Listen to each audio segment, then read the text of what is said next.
માર્કેટમાં વેચી પણ શકીએ છીએ. મતલબ એવો થાય કે ખરીદી અને વેચાણ બંને વિકલ્પો માટે સેકન્ડરી માર્કેટ ઉપયોગી છે. બરાબર છે ને?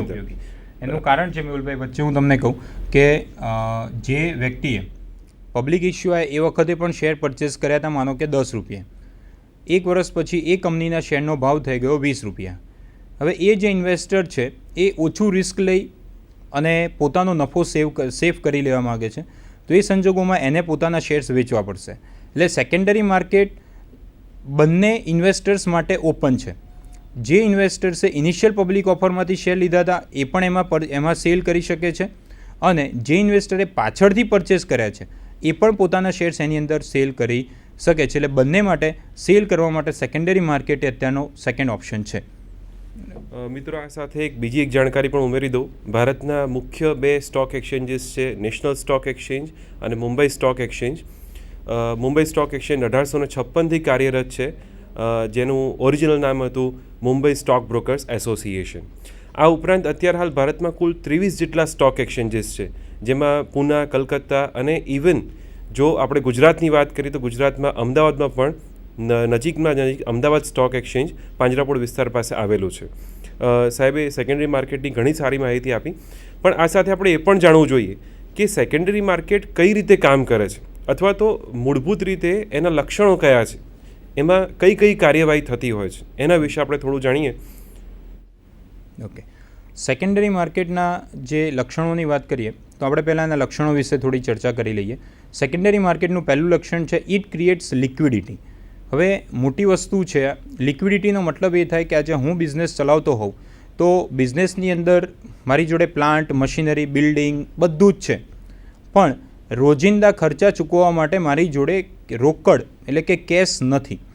તો કાં તો મારે શું કરવું પડે કે બજારમાંથી, બેંકમાંથી વર્કિંગ કેપિટલના પૈસા લેવા પડે, અથવા તો જો મારે પોતાની રીતે એને મેનેજ કરવું પડે. સેકન્ડરી માર્કેટ છે લિક્વિડિટી ક્રિએટ કરે છે. સ્ટોક એક્સચેન્જ ત્યારે જ સારી રીતે કામ કરે કે જ્યારે મેક્ઝિમમ ઇન્વેસ્ટર્સ એમાં ખરીદે અને વેચાણ કરે. એટલે કે સ્ટોક એક્સચેન્જમાં જો લિક્વિડિટી હોય તો જ એની અંદર એક વ્યક્તિ જ્યારે વેચશે અને એક વ્યક્તિ ખરીદશે ત્યારે બંનેને નફો થશે, અને સ્ટોક એક્સચેન્જની અંદર જે કામ કરનારા બ્રોકર છે એમની પોતાની પણ આવક થશે. એટલે કે જો સ્ટોક એક્સચેન્જમાં લિક્વિડિટી હશે તો અલ્ટિમેટલી એ લિક્વિડિટી આપણા આખા ઇન્ડિયન માર્કેટની અંદર લિક્વિડિટી આવશે, અને એ પૈસા જેટલા વધારે પ્રમાણમાં ફ્લક્ચ્યુએટ થતા રહેશે, જેટલા વધારે પ્રમાણમાં એનું ટર્નઓવર થતું રહેશે, એટલું જ દેશનું અને લોકોની ઇન્કમમાં વધારો થશે. તો એ સૌથી પહેલું જેનું લક્ષણ આપણે ચર્ચા કરીને ફીચર્સમાં તો છે કે ઇટ ક્રિએટ્સ લિક્વિડિટી. સેકન્ડ છે, હા, આપને અહીંયા એક લિક્વિડિટીનો બીજો એક સંદર્ભ પણ વિચારવા માટે હું જણાવીશ. લિક્વિડિટી મતલબ આપણે એમ પણ કહી શકીએ કે જ્યારે આપણી પાસે કોઈ પણ મિલકત છે એને આપણે રોકડ સ્વરૂપમાં કન્વર્ટ કરવા માગીએ છીએ. જ્યારે આપણી પાસે શેર્સ હોય અને જો એ શેર આપણે રોકડ સ્વરૂપમાં ફરી કન્વર્ટ કરવા છે, એટલે કે એને પ્રવાહી સ્વરૂપ આપવું છે, તો એ રીતે પણ શેર બજાર ઉપયોગી છે. લિક્વિડિટી શબ્દ ઘણો વિશાળ સંદર્ભમાં છે, એટલે આના પર આપણે હજુ ઘણી ચર્ચા કરી શકીએ, પણ આપણે આગળ વધીશું. સેકન્ડ ફીચર છે it comes after primary market. મિત્રો, મેં હમણાં જ વાત કરી એમ કે તમારે શેર જ્યારે ઇનિશિયલ પબ્લિક ઓફર જ્યારે આવે કંપનીના, ત્યારે એક જ આપણી જોડે ઓપ્શન રહે છે, એ માર્કેટને પ્રાઇમરી માર્કેટ કહેવાય છે. તમે પ્રાઇમરી માર્કેટમાંથી શેર્સ ખરીદ્યા છે, એ શેર્સને તમારે વેચવા છે, તો એના માટે તમારે ફરજિયાત એ સેકન્ડરી માર્કેટમાં જ જવું પડશે. કોઈ ઇન્વેસ્ટર એવો છે કે જેણે પ્રાઇમરી માર્કેટમાંથી શેર્સ નથી ખરીદ્યા, પણ એને સેકન્ડરી માર્કેટમાંથી શેર ખરીદ્યા છે અને એને નફો મળતો હોય, તો એ સંજોગોમાં પણ એને વેચવા માટે સેકન્ડરી માર્કેટનો જ ઉપયોગ કરવો પડે છે. એટલે એક વસ્તુ બહુ ક્લિયર છે કે સેકન્ડરી માર્કેટ એ પ્રાઇમરી માર્કેટ પછી આવે છે, નહીં કે પહેલાં. બીજો, એના પછીનો ત્રીજો એનું જે આપણે ફીચર્સ, એના લક્ષણની વાત કરીએ કે it has a particular place. એટલે કે જેમ મેહુલભાઈએ વાત કરી એમ કે ભાઈ અમદાવાદ સ્ટોક એક્સચેન્જ, એમણે જે એડ્રેસ આપ્યું કે અમદાવાદ પાંજરાપોળ આગળ સહજાનંદ કોલેજની સામે, તો કે ત્યાં આગળ આપણું અમદાવાદ સ્ટોક એક્સચેન્જ છે કે જે એક પર્ટિક્યુલર પ્લેસ ઉપર છે. બોમ્બે સ્ટોક એક્સચેન્જ તો બોમ્બેની અંદર, નેશનલ સ્ટોક એક્સચેન્જ તો આ રીતે દરેક ચોક્કસ સ્થળ ઉપર છે. આની સાથે આપણે ઇન્ટરલિંક કરીએ પ્રાઇમરી માર્કેટને. પ્રાઇમરી માર્કેટના લક્ષણોમાં આપણે એક વસ્તુ જોઈ હતી કે એના માટે કોઈ ચોક્કસ સ્થળ નક્કી નથી. કોઈપણ ઇન્વેસ્ટર કોઈપણ નાનામાં નાના ગામડામાંથી પણ પોતાના ઘરે બેસીને ઇન્ટરનેટ ઉપરથી પોતાના શેર્સ પરચેસ કરી શકે. એના માટે કોઈ લિમિટેશન કે કોઈ ઓફિસ કે કોઈ પ્લેસની જરૂરિયાત છે નહીં. પણ જ્યારે સેકન્ડરી માર્કેટની વાત આવે તો સેકન્ડરી માર્કેટના માટે એક ચોક્કસ પ્લેસ પણ આપવામાં આવેલું હોય છે. તો અહીંયા આગળ આપણે 3 લક્ષણોની વાત કરી.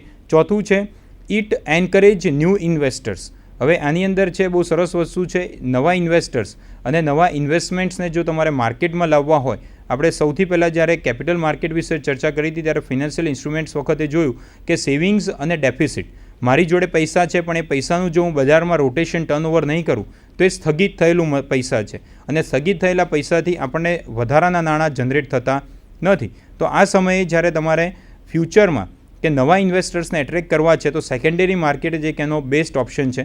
નાના ઇન્વેસ્ટર્સ નાની મૂડી સાથે, મોટા ઇન્વેસ્ટર્સ મોટી મૂડી સાથે પણ એની અંદર ટ્રેડિંગ કરી અને પોતાની રીતે પોતાની ઇન્કમ કરી શકે છે.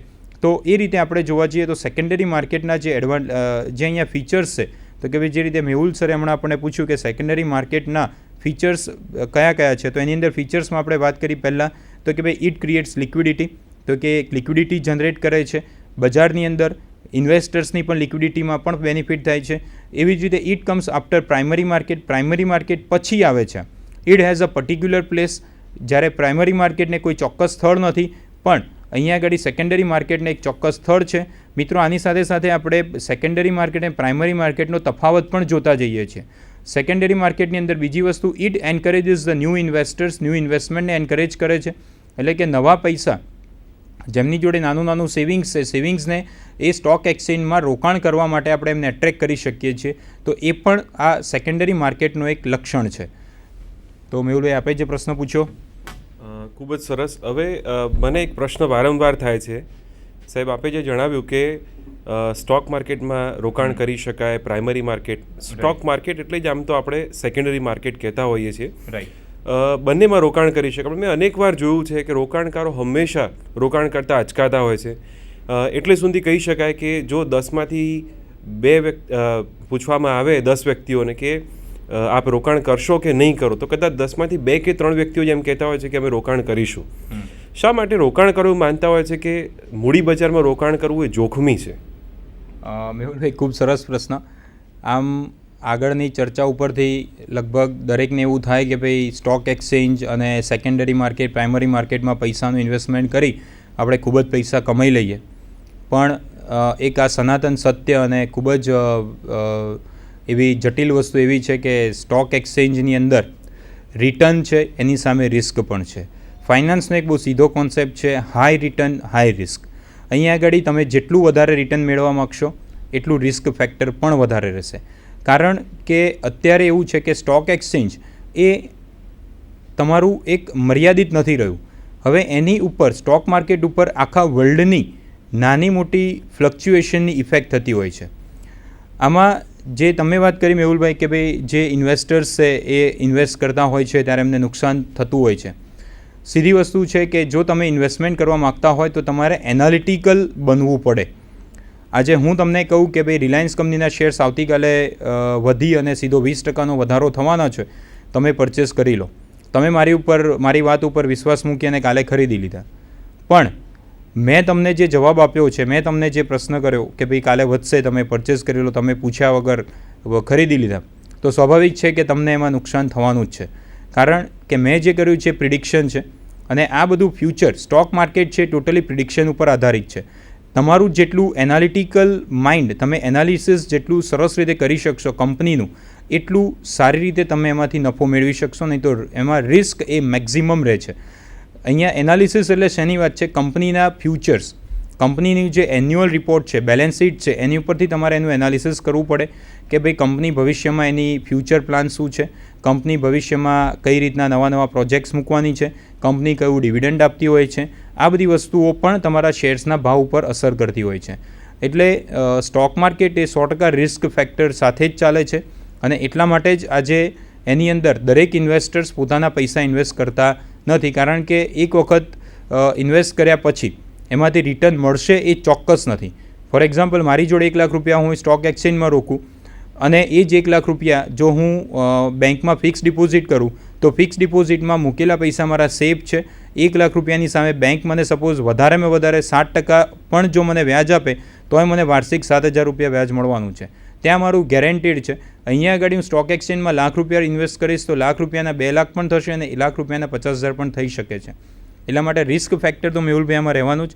એટલે દરેક ઇન્વેસ્ટર્સને એક વસ્તુ છે કે ઇન્વેસ્ટ કરતાં પહેલાં એનું એનાલિસિસ તમારે ખાસ કરવું જોઈએ, અને એનાલિસિસ કરવા માટે તમારી જોડે ફાઇનાન્સનું પણ સારું એવું નોલેજ હોવું જોઈએ. પણ અત્યારે સારી વસ્તુ મેળવે એવી છે કે પોર્ટફોલિયો મેનેજમેન્ટ નામનો એક નવો કોન્સેપ્ટ આવ્યો છે. આજે ઘણી બધી ફાઇનાન્શિયલ ઇન્સ્ટિટ્યૂટ્સ, બેંક છે કે પછી એવા નવા જે ઇન્વેસ્ટર્સને ગાઈડ કરનારા એવા માર્કેટમાં પ્લેયર્સ આવી ગયા છે કે જે લોકો તમારા પૈસેથી સારું ઇન્વેસ્ટમેન્ટ કરી અને તમને મેક્ઝિમમ રિટર્ન મળે એવો પ્રયત્ન કરતા હોય છે. કારણ કે એ લોકો 24/7 માત્ર એનાલિસિસનું જ કામ કરતા હોય છે અને તમને અલગ અલગ તમારા પૈસામાંથી અમુક હાઈ રિસ્કમાં, અમુક લો રિસ્કમાં, અમુક ફિક્સ રિટર્ન ઇન્કમમાં એમાં એ લોકો ઇન્વેસ્ટમેન્ટ કરતા હોય છે. એક સરસ અત્યારનો લેટેસ્ટ કોન્સેપ્ટ છે મ્યુચ્યુઅલ ફંડ, કદાચ દરેકે સાંભળ્યું હશે. મ્યુચ્યુઅલ ફંડમાં નાના ઇન્વેસ્ટર્સ કે જે લોકો પોતાના પૈસાને સ્ટોક એક્સચેન્જમાં ડાયરેક્ટલી ઇન્વેસ્ટ કરતા ડરે છે, એવા ઇન્વેસ્ટર્સને એટ્રેક્ટ કરવા માટેનું એક આ સરસ માધ્યમ છે કે જેના કારણે મ્યુચ્યુઅલ ફંડમાં ઇન્વેસ્ટમેન્ટ કર્યા પછી એ વ્યક્તિ પોતે સેફ થાય છે કે ભાઈ મારા પૈસાનું સંચાલન એવી વ્યક્તિઓના હાથમાં છે કે જે લોકો પોતે આ સબ્જેક્ટમાં, ફાઇનાન્સના સબ્જેક્ટમાં, એનાલિસિસના સબ્જેક્ટમાં એક્સપર્ટ છે. તો એટલા માટે એ નવો કોન્સેપ્ટ અહીંયા આગળ ઇમ્પ્લિમેન્ટ કરવામાં આવ્યો છે, રાઈટ. તો એટલે મેહુલભાઈ એમાં રિસ્ક ફેક્ટર છે, પણ કેવા ઇન્વેસ્ટર્સને કેવી જરૂરિયાત છે એ પ્રમાણેના અલગ અલગ ઇન્સ્ટ્રુમેન્ટ્સ હવે બજારમાં મૂકવામાં આવી ગયેલા છે. ખૂબ જ સરસ જવાબ આપ્યો સાહેબે. હવે આપણે અનેક જોખમો જોયેલા છે. આના પરથી આપણે એટલું તારણ લઈ શકીએ કે શેર બજાર કહીએ અથવા પ્રાથમિક બજાર કહીએ, બંનેમાં કોઈને કોઈ રિસ્ક રહેલા જ છે. શેર બજાર એ સારી વસ્તુ છે, પણ જો બુદ્ધિપૂર્વક અને પ્રોપર એડવાઇસથી કામ કરવામાં આવે તો ચોક્કસપણે શેર બજારમાંથી પણ રોકાણકારો સારા એવા નાણાં કમાઈ શકે છે. મિત્રો, આ સાથે આપણે બીજી એક ખાસ વસ્તુ જોવી છે કે જે પ્રાઇમરી માર્કેટ છે એને કઈ રીતે નાણાં મળે છે, સેકન્ડરી માર્કેટ છે એમાં લોકો કઈ રીતે શેરની ખરીદી અને વેચાણ કરે છે. આના માટે અમે આપની સમક્ષ એક વિડીયો પ્રસ્તુત કરી રહ્યા છીએ. સાહેબ, આપને વિનંતી છે કે વિદ્યાર્થીઓને આ વિડીયો દ્વારા એક માર્ગદર્શન મળી રહે એ માટે આપ વિડીયો ચલાવશો. આપ હવે જોઈ શકો છો IPO સાથે FPO, ફર્ધર પબ્લિક ઓફર જેને કહેવામાં આવે છે. ત્યારબાદ આવે છે ઇન્વેસ્ટમેન્ટ, જેમાં આપ શેર ખરીદી પણ શકો છો, વેચી પણ શકો છો. રોકાણકારો જે રોકાણ કરે છે એનાથી એમને ચોક્કસ પ્રકારે તક મળતી હોય છે. કેવી તક? કે જેના દ્વારા નાણાંને વધુ સારી જગ્યાએ રોકાણ કરીને વધુ નફો કરી શકાય છે. આ નાણાં મોટી કંપનીઓમાં રોકાણો માટે ઉપયોગમાં લેવાય છે, જેમ કે મશીનરી ખરીદવી હોય, યંત્રો મશીનરી અથવા તો બિલ્ડિંગ ખરીદવા હોય. જો નાણાંને જે શેર ખરીદ્યા છે ને વેચવા હોય તો એના માટે પણ એક માર્કેટની જરૂર પડે, જેને આપણે કહીશું સેકન્ડરી માર્કેટ. સેકન્ડરી માર્કેટ એટલે એવું સ્થળ કે જ્યાં આગળ હજારો અથવા લાખો રોકાણકારો ખરીદી અને વેચાણ માટે એકઠા થાય છે. સેકન્ડરી માર્કેટને આપણે સ્ટોક માર્કેટ તરીકે પણ ઓળખીએ છીએ, જેમાં એક તરફ વેચનારાઓ હોય છે અને બીજી તરફ શેર ખરીદનારાઓ હોય છે, જેને આપણે સપ્લાય અને ડિમાન્ડ બંને સાઈડ કહીશું. જેને આપણે સમગ્ર રીતે કહીએ તો એને કેપિટલ માર્કેટ તરીકે ઓળખી શકાય છે.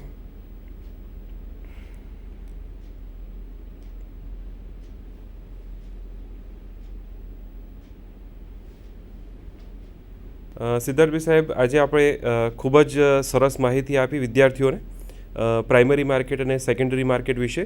વિદ્યાર્થીઓ, આપને ખ્યાલ આવી ગયો હશે કે પ્રાથમિક બજાર અને સેકન્ડરી બજાર એટલે કે ગૌણ બજાર કોને કહેવાય.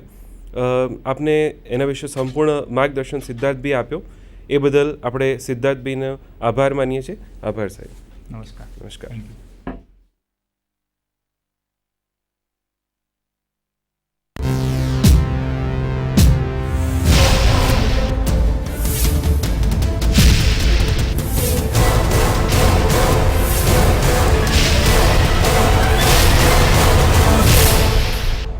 Sandhan,